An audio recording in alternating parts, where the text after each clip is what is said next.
Vamos para a palavra. Quantos amam a palavra? A gente tem falado sobre o sal da terra. E eu dei esse nome aqui, para a gente conversar hoje. Fazendo a diferença. Está aí atrás para você ler, para você acompanhar. Eu creio que Deus chamou a gente para ser sal da terra, luz desse mundo. Somos filhos de Deus, somos os justos da terra. Sim ou não? Todos nós somos. Um dia que você se encontrou com Jesus, Ele te fez, Ele mudou a sua identidade, teu status mudou.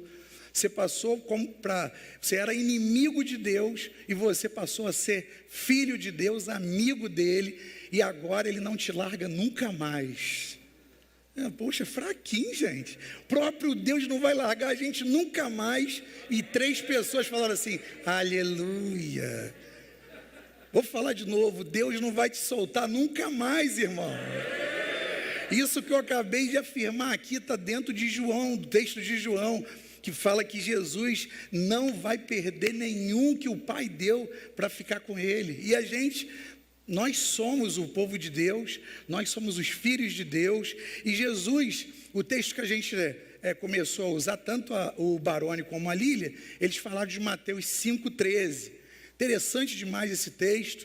Hoje eu não vou usar ele, mas aqui Jesus está ensinando os seus discípulos que eles precisavam fazer a diferença na vida das pessoas.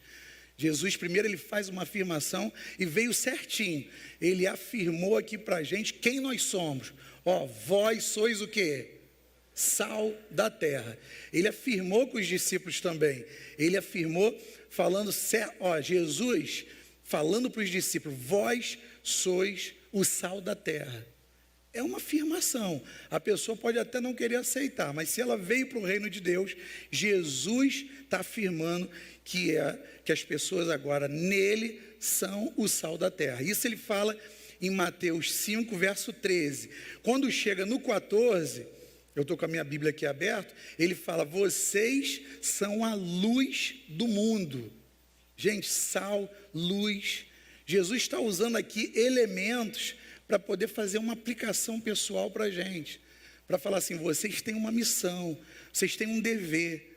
E hoje eu quero assim, com muita graça, que o Espírito Santo de Deus mexa aí nas suas estruturas, para que você possa entender essa verdade aqui da palavra. E de repente, se você é uma pessoa que está assim, numa zona de conforto, no Evangelho, eu acho que Deus vai te dar um sacode hoje. Mas o sacode de Deus é bom, é ou não é, gente? Eu gosto de tomar um sacode de Deus. Eu estou sentado ali, palavra, eu estou concordando, amém, mas Deus quando me dá um sacode, André, isso aí você não está fazendo do modo que você tem que fazer. Então, o sal, igual o Felipe Baroni falou, ele tem várias propriedades, sim, vimos isso lá na mensagem do Felipe Baroni. Felipe Baroni falou assim, o sal serve para ser um cicatrizante, não foi isso que ele falou? Sal serve para isso. Sal, lá na batalha que ele colocou dos inimigos, tirava a força dos inimigos, por isso que Deus mandou levar os inimigos para o Vale de Sal, dando isso para Davi como instrução.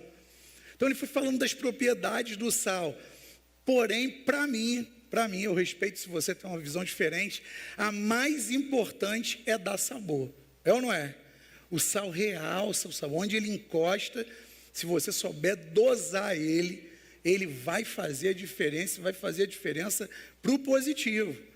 Né? A Lília, aí, lembrando da Lília agora, a Lília colocou uma picanha linda ali, aquele facão descendo, aquela capinha de gordura. Vou deixar você com água na boca aí.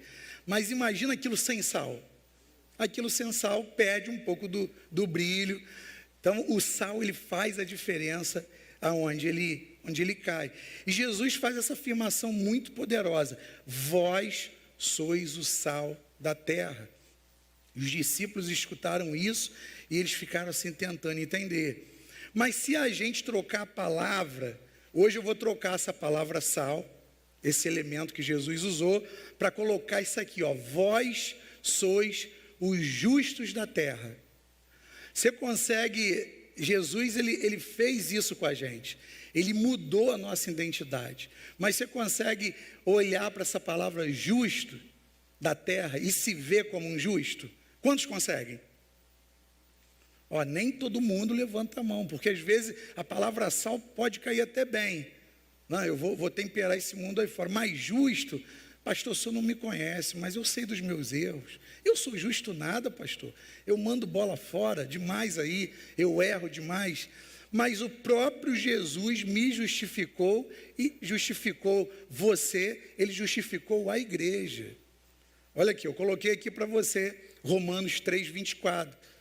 Sendo justificados gratuitamente, a gente não merecia, foi pela graça, um presente de Deus, por sua graça, por meio da redenção que há em Cristo Jesus.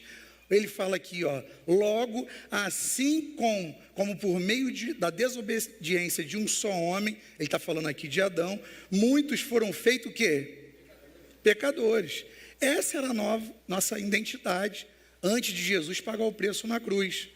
Assim também, olha só, a vírgula faz toda a diferença aqui, ó. Deixa eu tomar uma água aqui. Assim também, por meio da obediência de um único homem, está falando de quem? Vamos lá, gente, me ajuda aí a pregar essa noite. Pela obediência de quem? Jesus. De Jesus. De um único homem, muitos serão feitos o quê? Justos. Então fala para o teu irmão muito perto de você, ó, você é um justo do Senhor. Você é um justo do Senhor. Fala para mais pessoas, você é um justo do Senhor. Gente, isso é muito poderoso. Se a gente olhar o Antigo Testamento e a gente olhar o Novo Testamento, você vai ver que o justo, aonde ele está, ele faz uma diferença incrível. Isso me chama a atenção quando eu estou estudando a Bíblia, porque eu percebo que Deus não faz coisas, ou pelo menos não fazia coisas terríveis com um determinado povo. Sabe por quê? Porque tinha um justo lá. E se a gente trouxer, estou falando de Antigo Testamento, e se a gente trouxer isso para o hoje, Deus, ele alivia muita coisa na sua família, sabe por quê? Porque você está lá. Deus alivia muita coisa de pesar a mão na sua empresa, que às vezes tem gente fazendo coisa errada, porque você é um justo e você está lá naquela empresa. E você está orando, você está intercedendo. Às vezes num trânsito onde as coisas estão todas emboladas e você está ali pedindo uma segurança do Senhor, ele segura de acontecer um acidente, algo pior, porque tem um justo lá orando e Deus está ouvindo a oração do justo. Então, em várias passagens bíblicas, você vê Deus conservando a descendência. Eu estava pesquisando para pregar essa palavra e estava vendo como isso aqui, ó, Deus, ele, quando eu coloquei conservando a descendência, eu lembrei do seguinte, que um homem chamado Abraão, ele tinha um sobrinho chamado Ló. Eu não botei tudo para não ficar muito grande, mas eu poderia até botar o texto aqui para vocês. O sobrinho de Ló e Abraão, eles prosperavam muito. E de repente os pastores lá do lado do sobrinho dele de Ló e do Abraão, eles começaram a brigar. Deus primeiro falou com Abraão, sai da tua terra, da tua parentela, para uma terra que eu te mostrarei. E Abraão saiu, e ele era uma bênção, e ele prosperava demais. Só que chegou uma hora lá que Ló, os pastores de Ló começaram a brigar com os pastores de Abraão, eles tiveram que se dividir. E o sobrinho dele, Ló, foi para Sodoma e para Gomorra. E essa cidade, você já deve ter escutado, a maioria aqui hoje não tem visitante, a maioria é do reino. Então você já escutou que essa cidade, o pecado lá era escancarado. Essas duas cidades, Sodoma e Gomorra, elas pecavam à vontade. Imagina um Las Vegas de hoje. Las Vegas de hoje era Sodoma e Gomorra. Então, Ló chega, está lá, escolhe o lugar. Teve uma hora que Abraão teve que falar para ele, olha só, nossos pastores estão brigando, você escolhe para onde você quer ir, e para onde você escolheu, eu vou para o outro lado. O Ló olhou lá, viu aquela campina verde bonita, e ele escolheu, e ele apontou para a cidade de Sodoma e Gomorra, e ele foi para lá. E ele chegou lá, a maldade estava imperando, enquanto Abraão ficou com o lugar assim, que visualmente não era tão bonito, mas ele prosperou, porque a bênção estava com Abraão. Aleluia. Então, onde o justo está, a bênção acompanha ele. Chegando lá, Deus fala para A maldade começou a tomar um volume muito grande e Deus fala para Abraão que ia destruir Sodoma e Gomorra. Vocês devem ter visto aquele desenho caindo chuva de bolas de fogo naquelas duas cidades. E Abraão faz um negócio assim que ele faz uma proposta para Deus, uma negociação. É legal demais a gente ver esse negócio. Ele fala assim, ó, decidiu Deus que ia destruir Sodoma e Gomorra. Gozavam de uma natureza rica e cobiçada, mas pecaram, e pecaram muito. Eles não tinham respeito por ninguém lá naquela cidade. Entre outras coisas, pela falta de hospitalidade com os imigrantes. Quem chegava na cidade, aqueles homens queriam pegar e possuir sexualmente. Era um absurdo o que acontecia ali. Se a mulher fosse casada e ele quisesse reagir, o marido, eles matavam o marido, e o negócio lá estava muito sinistro. Então Abraão veio, ele interveio na situação para Deus e falou assim, não acabe com essas cidades. Vamos fazer o seguinte, ele fez uma proposta. Existe nelas 50 homens justos. Se lá, Deus, tiver 50 homens justos, o Senhor poupa essa cidade? Deus falou, se tiver 50 homens justos, eu poupo essa cidade. E ele sabia que não tinha 50 homens justos lá. E ele falou o seguinte, se tiver lá 40 homens justos, o Senhor poupa essa cidade? Se tiver 40, eu poupo. 30, eu poupo também. 10, olha só como é que o negócio foi caindo. 10, aí eu coloquei aqui, ó, Deus estava disposto a perdoar até mesmo com somente 10 justos, mas não os encontraram. Olha como é que a cidade estava mergulhada no pecado, na malignidade, e Sodoma e Gomorra foram destruídas pelo fogo. Então, irmãos, o que eu estou querendo colocar aqui é que Deus preserva uma região se tiverem justos lá. Então hoje eu troquei o nome de Sal para falar que um justo faz a diferença onde ele está. O justo prospera na escassez. O primeiro que eu falei aqui foi que o justo, ele segura algo que Deus quer fazer, que quer acabar com tudo, e o justo segura isso aí. O justo também prospera na escassez. Não é a circunstância que faz o homem, é o homem que faz a circunstância. O que distingue um fracassado de um vitorioso não é a circunstância que o rodeia, mas a maneira como cada um lida com as circunstâncias. E é verdade, irmão, o deserto pode ser a sepultura para um, mas pode ser o palco de muita vitória para outro. Nessa pandemia, o que eu tenho escutado de testemunho de pessoa que, de um lado, pessoas que perderam muita coisa, estão perdendo tudo, então elas estão indo à falência. Mas eu estou também escutando do outro lado, pessoas que na pandemia, elas estão fazendo grandes negócios, estão fechando várias propostas positivas financeiramente, e elas estão começando a galgar um outro patamar financeiro numa crise. Então isso aqui é bem verdade, na crise também é tempo de oportunidade. Você pode crer nisso aí?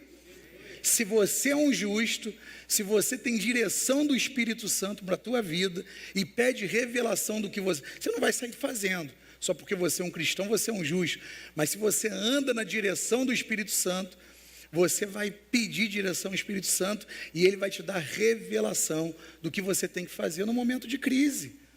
Estratégias, irmãos, estratégias que Deus nos dá, que a gente vai colocar tudo no lugar certo. Uns colocam os pés no terreno escorregadio da derrota, outros firmam espaço na estrada do triunfo. E isso porque acontece isso aqui, ó. A vitória, entretanto, não está na destreza do homem, naquilo que eu posso fazer com as minhas mãos, mas na providência do nosso Deus. Todos que na Bíblia você vê lá, estuda a história deles, colocaram a confiança deles somente em Deus. E funciona até hoje. Quando você não acha que a força vem de você, não, mas eu sou uma pessoa inteligente, eu vou criar uma estratégia, eu vou sair disso. Quando você se rende ao que Deus está fazendo, você experimenta resultados maravilhosos. Quando andamos dentro da vontade de Deus, o deserto floresce. Você pode dizer amém a isso? E se torna um território das nossas esplêndidas conquistas.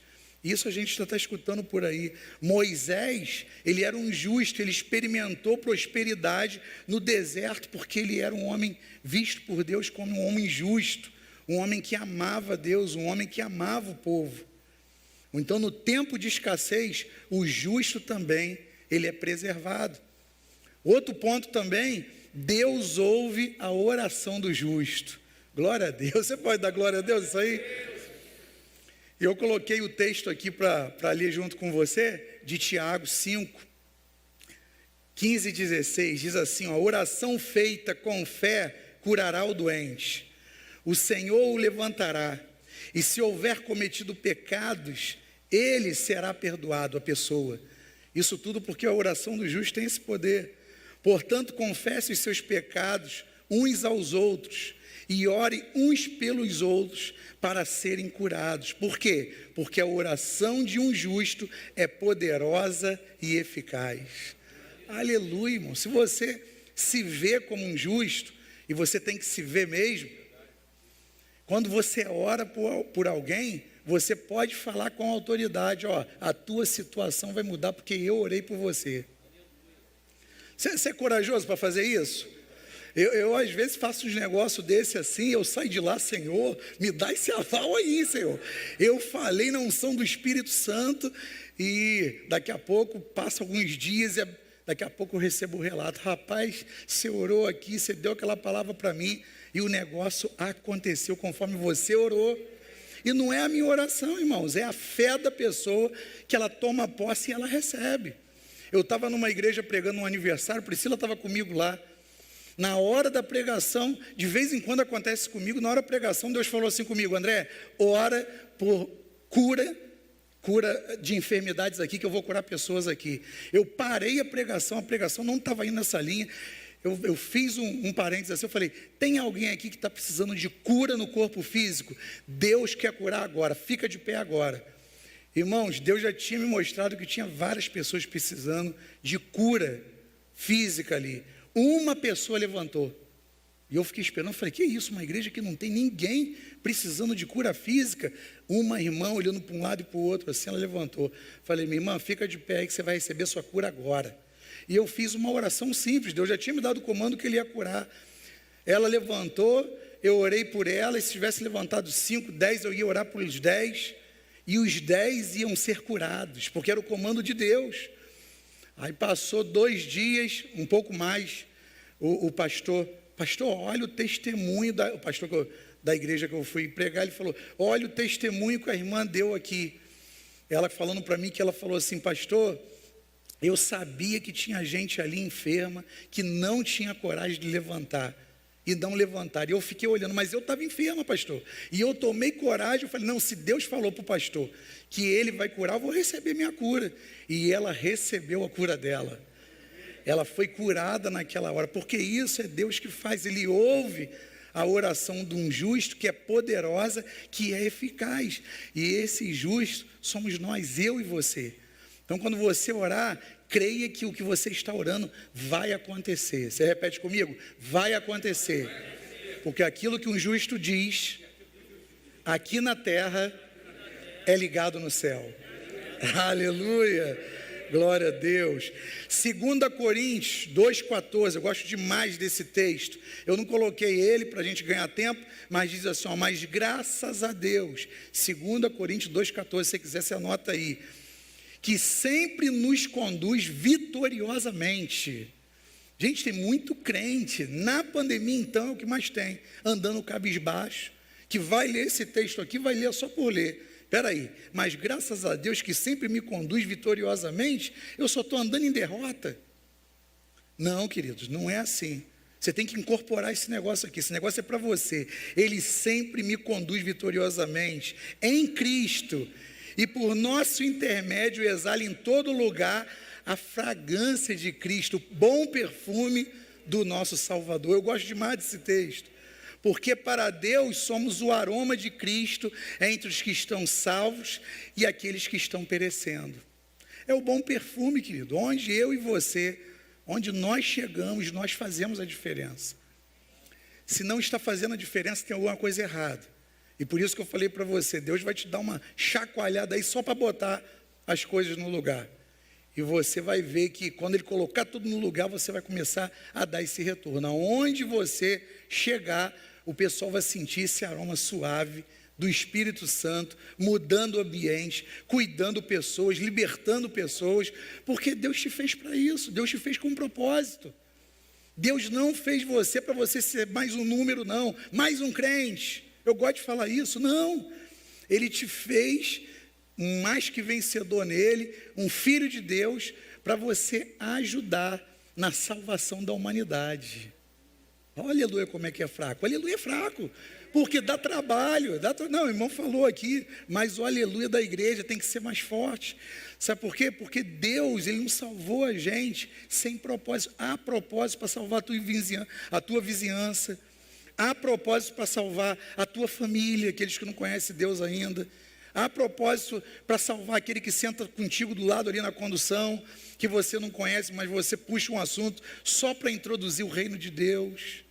Há propósitos, irmãos. E o papel do justo é levar esse bom perfume de Cristo para as pessoas. Posso ouvir um amém alto aí? Esse irmão aqui está aleluiado hoje, hein? Ele está gostei, meu irmão. É isso aí. Então não podemos, temos que fazer a diferença. É o título dessa mensagem. Fazendo a diferença. Não podemos nos calar frente às propostas de destruição que o mundo tem pregado aí. Gente, quando eu aponto para lá, é lá fora. É o mundo que está em trevas. As pessoas estão sem esperança. É verdade ou eu estou mentindo? As pessoas estão sem esperança. E nunca foi tão atual Romanos 8,19, quando fala que a criação geme como uma mãe com dores de parto, esperando, aguardando a manifestação dos filhos de Deus. Nós somos os filhos de Deus, nós somos os justos da terra, e nós temos que proclamar esse ano aceitável do Senhor. Então nós não podemos nos calar, nós não podemos ver as pessoas perecendo e deixar, porque nós já resolvemos o nosso problema. Eu já estou salvo, eu já sou filho de Deus. E o outro? E como é que tu olha para isso e não toma uma postura de ir lá e ir atrás do perdido? Isso aqui é tremendo. Então Jesus falou que esse mundo tem oferecido muitas coisas ruins para as pessoas. Jesus falou que essas pessoas estão aprisionadas. Essas pessoas estão como ovelhas que não têm um pastor, esperando uma voz da igreja. Mas Ele mesmo declarou que se a igreja se levantar, as portas do inferno, elas não prevaleceriam contra a igreja do Senhor. Deus já me capacitou, já me habilitou, junto contigo, para a gente detonar as portas do inferno que estão aprisionando pessoas num mundo de perdição. Ou então, por qual motivo você segue o Senhor Jesus? Por qual motivo? E quando eu estava preparando isso aqui, eu estava pensando, por que eu sigo a Jesus? Essa palavra cortou em mim também. Houve um momento na trajetória que as pessoas seguiam Ele por causa das coisas que Ele estava fazendo, pelos sinais. São muitos milagres que Jesus realizou. Jesus multiplicou pão, peixes, Ele estava fazendo isso o tempo todo, para lá e para cá. Tantas bênçãos que dava gosto de presenciar e gerava um maravilhoso senso de bem-estar. Você vê tudo aquilo que Jesus estava fazendo. Mas nem todo mundo tinha compromisso com Ele. O pessoal gostava de ver os milagres. Caramba, ressuscitou um morto. Já começou transformando água em vinho. E as pessoas ficavam maravilhadas ali. E a Bíblia fala que era uma grande multidão. Mas quando Jesus pregou sobre compromisso, renúncia, priorizar o reino, seguir o caminho estreito da cruz, vivendo na contramão do mundo, muitos o abandonaram. Está lá, está registrado na palavra. Numa ocasião que muitos dos seus discípulos abandonaram ele, a Bíblia fala muito dos 12, né? Mas não era só 12. Tinha muitos discípulos que começaram a seguir Jesus por causa dos milagres. E Jesus deu um discurso ali, foi pesado para eles, que era de renúncia, que era para tomar sua cruz. Então, numa ocasião dessa, que muitos foram deixando Jesus, Jesus perguntou aos 12, e vocês também não vão junto com eles? Vocês vão ficar? E Pedro respondendo para todos ali, em nome de todos os discípulos que ficaram, o seguinte: Senhor, não há para onde ir, pois só no Senhor a certeza da salvação. Irmãos, a gente vem por vários caminhos para Jesus. Eu não quero aqui jogar pedra em quem veio por esses caminhos. Às vezes eu venho para Jesus, eu já vi gente, várias pessoas que vieram porque elas estavam falidas financeiramente, quebradas. E elas chegaram num desespero na igreja e tiveram um encontro verdadeiro com Deus e hoje estão frutificando, estão sendo abençoadas. Outras vieram por causa de uma enfermidade que os médicos falaram que não tinha cura. Outros estavam perdendo a sua família, um divórcio estava batendo na porta lá. E eu não estou aqui para julgar os caminhos que a gente vem, mas é uma verdade que quando a gente vem para Jesus, a gente vem querendo algo. É ou não é? Eu quero que Ele me abençoe com algo que eu estou precisando. Você não vem morrendo de amores por Jesus. Quando você vai desenvolvendo um relacionamento de maturidade na fé, e Deus deseja demais que nós nos tornemos crentes maduros em Cristo, aí nada para você mais, porque você consegue enxergar Jesus num plano totalmente diferente. Ele é teu pai presente, é teu pai amoroso, Ele está com você em qualquer circunstância. No momento de dificuldade que várias pessoas já teriam perdido a paz, você está tranquilão, a paz que excede todo entendimento está com você. Sabe por quê? Porque você chegou nesse lugar de maturidade, que Deus espera que todos os filhos de Deus cheguem. Então os discípulos que ficaram, eles descobriram que valia a pena seguir a Jesus pelas razões certas. E é o nosso clamor hoje, a igreja tem que pregar isso, os pastores têm que pregar mais isso. Sigam a Jesus pelas razões corretas. Não venha só pelas mãos, só aquilo que Deus pode me dar. Gente, o que Deus não pode te dar? Essa é a pergunta dessa noite. Ele pode te dar qualquer coisa. Você estava passando umas imagens aqui da criação de Deus, a cachoeira, o mar, tudo Ele fez com a palavra. Deus, Ele é limitado para te dar alguma coisa? De jeito nenhum. Então, quando você vem para o relacionamento com Ele, Mateus 6 fala muito bem isso. Vocês não têm que se preocupar com comida, com bebida, com vestimenta. Eu sou o pai de vocês, eu cuido de cada um de vocês e das necessidades que vocês têm. Mas tem gente que só vê Deus como um caixa forte. Só vê Deus, às vezes, como um hospital. Ele é um caixa forte? Pode ser, para muitos. Ele é um hospital? Pode ser para muitos. Ele pode ser aquele elo que vai unir a família de volta? Ele pode ser. Mas, querido, Jesus, Ele é Pai, Ele ama você. E Ele quer que você construa com Ele esse relacionamento maravilhoso. Os discípulos, eles vieram os discípulos que ficaram ali depois desse discurso, e Jesus perguntou: vocês querem ficar? Não querem ir embora com eles? Não, eles ficaram. Pelas razões certas, não porque ele era famoso, ou fazia milagres, ou prodígio, ele fazia tudo isso, e nem simplesmente porque ele era um bom mestre, um bom rabi daquela época, né? Não, acima disso tudo, Jesus era e é o Salvador eterno. Ele me salvou, eu tenho uma dívida de amor com Ele. Ou então creia, Ele quer te dar uma nova vida. Quantos precisam de uma nova vida?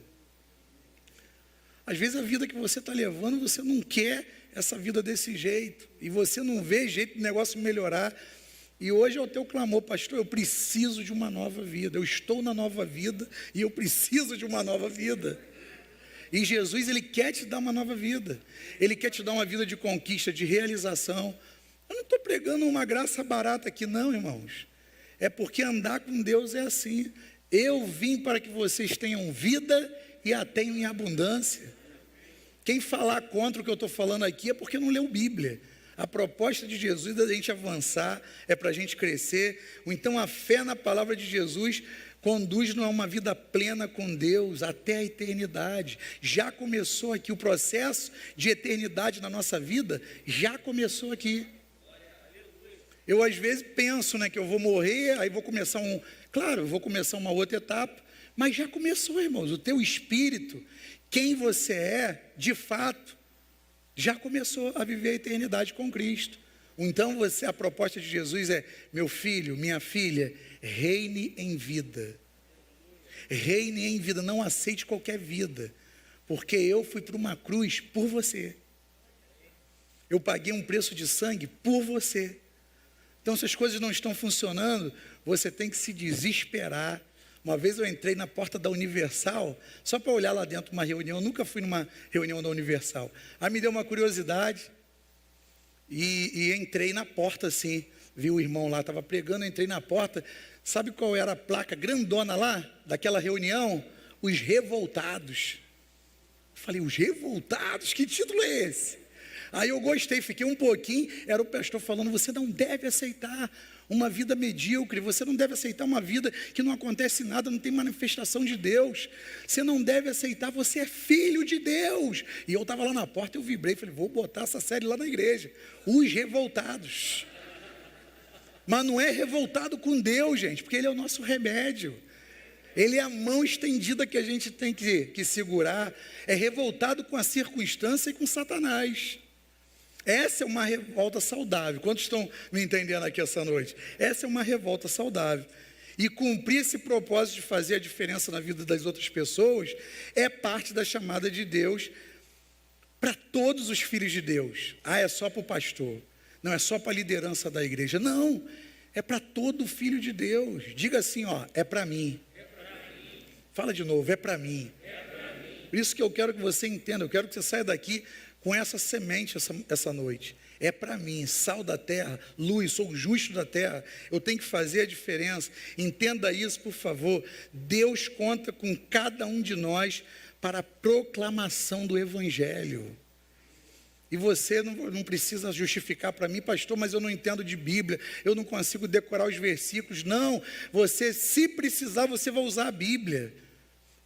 Paulo fala que nós somos carta viva do Senhor, as cartas vivas do reino de Deus, andando por aí, em tudo que é lugar, influenciando as pessoas, sendo fermento. O fermento, você já reparou que o fermento, comparado aos outros ingredientes, ele é pequenininho assim. Às vezes você se sente pequenininho assim, mas você é o fermento, que quando cai no meio de uma massa grande, daqui a pouco você dominou aquela massa. Aí você canta assim, ó, está dominado, está tudo dominado. Você está influenciando positivamente. Mas tem muito crente às vezes que está deixando o fermento do mundo. Jesus falou, acautelai-vos com o fermento dos fariseus. Esse é um fermento ruim. Então Jesus está contando com a gente, o primeiro passo no reino é o vinde. Quantos aceitaram esse convite? Vinde, todo mundo aqui. Mas nós não podemos negligenciar o segundo passo, que é o ide.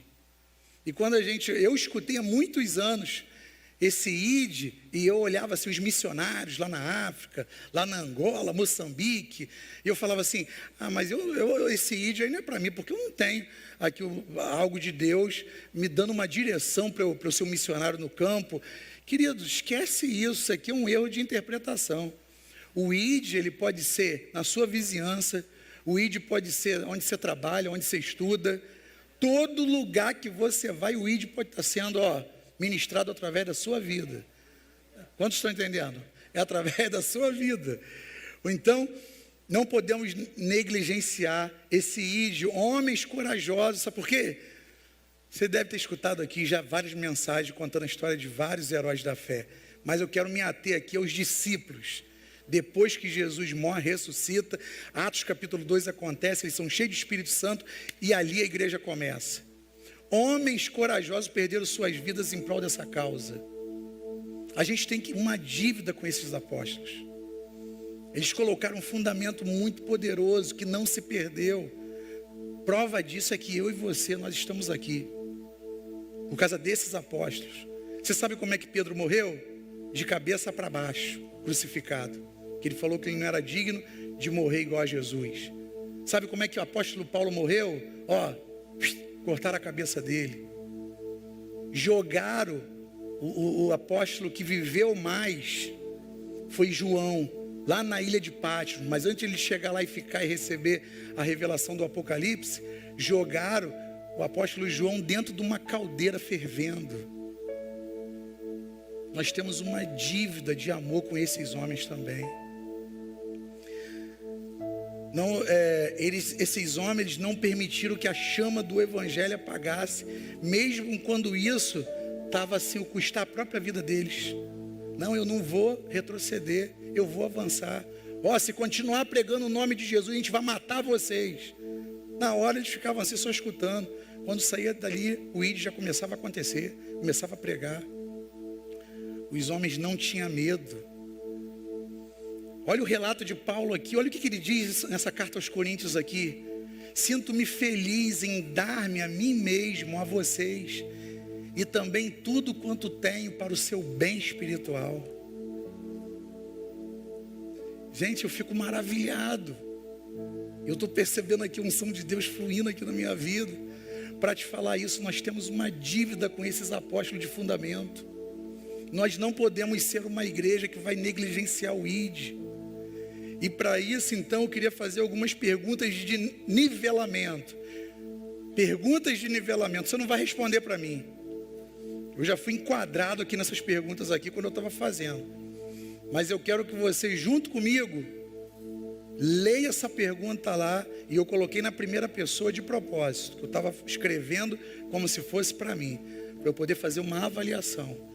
Eu queria que você se avaliasse também. E se pintar reprovação em algumas aqui, fica tranquilo, que essa mensagem eu pensei para que ela surtisse esse efeito mesmo. Primeira pergunta: depois da minha conversão, eu tenho experimentado os resultados de uma vida transformada? Quanto tempo você tem de convertido?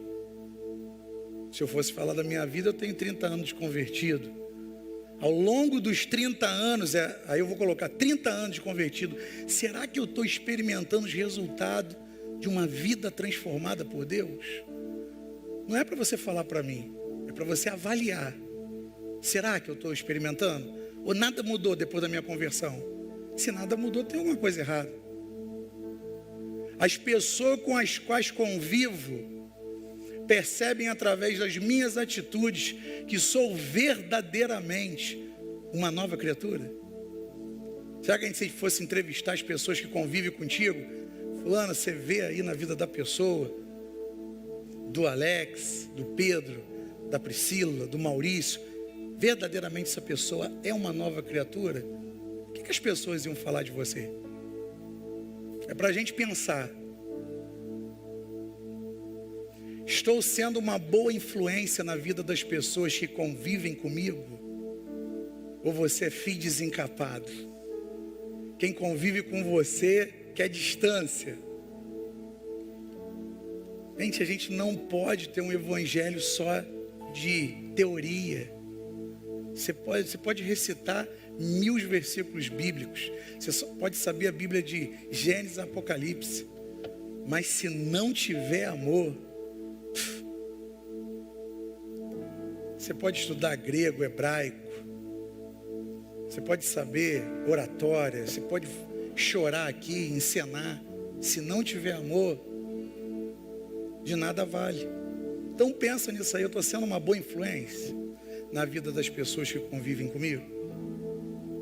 Falo com frequência para as pessoas não salvas o plano da salvação?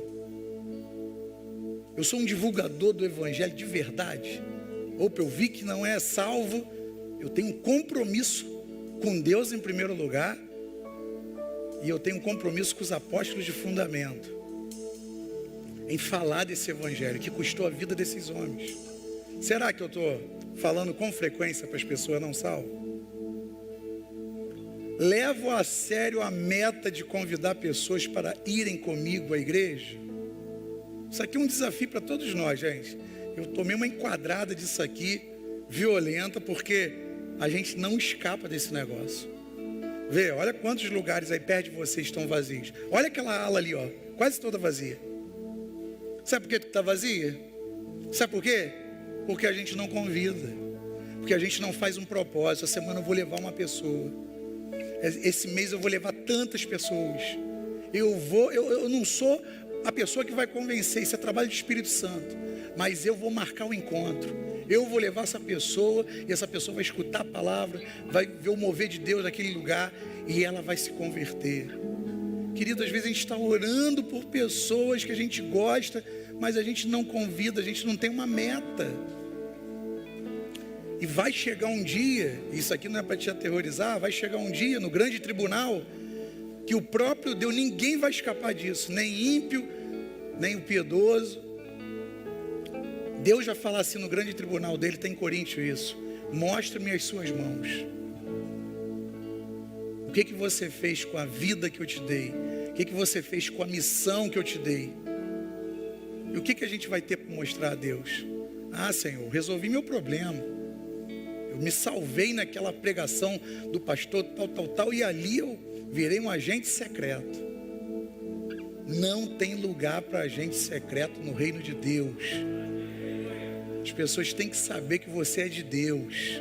As pessoas têm que, tem sal na área, tem justo no pedaço, tem luz aqui que está mandando as trevas embora. Tem que ser assim, irmãos. Então, como você quer ser conhecido pelas pessoas que se relacionam com você, na sua família, na sua vizinhança, no seu trabalho, na igreja, com uma pessoa que não faz a menor diferença, se você está perto dela ou não? Essa pessoa faz a menor diferença. Ou não, pastor, não quero isso, fui enquadrado aqui, algumas perguntas ali, me fechou aqui. Ou eu quero ser a resposta de oração de muitas pessoas que precisam ser salvas através da pregação. Eu quero ser a resposta para elas. Eu me coloco à tua disposição, seja com palavras ou principalmente pelo seu estilo de vida. Quantos querem essa noite fazer a diferença na vida de pessoas? Se coloque de pé, eu quero orar por você. Amém. Deus é bom. Ele está nesse lugar e Ele está confirmando essa palavra no meu e no teu coração. Ele diz que nós somos sal da terra. Ele diz para nós que o justo, aonde quer que ele esteja, ele vai fazer uma diferença muito grande. Você pode parar, escuta isso. Você tem o poder e a unção na sua vida para desfazer as obras do diabo. Mas para que isso aconteça, você tem que se ver assim. Você tem que ter essa autoridade em Cristo Jesus e falar: Senhor, usa-me, eu quero partir para dentro. Eu quero ser essa pessoa que não vou me intimidar, porque a autoridade já foi entregue na minha mão. Eu sou igreja do Senhor. Coloque a mão no seu coração.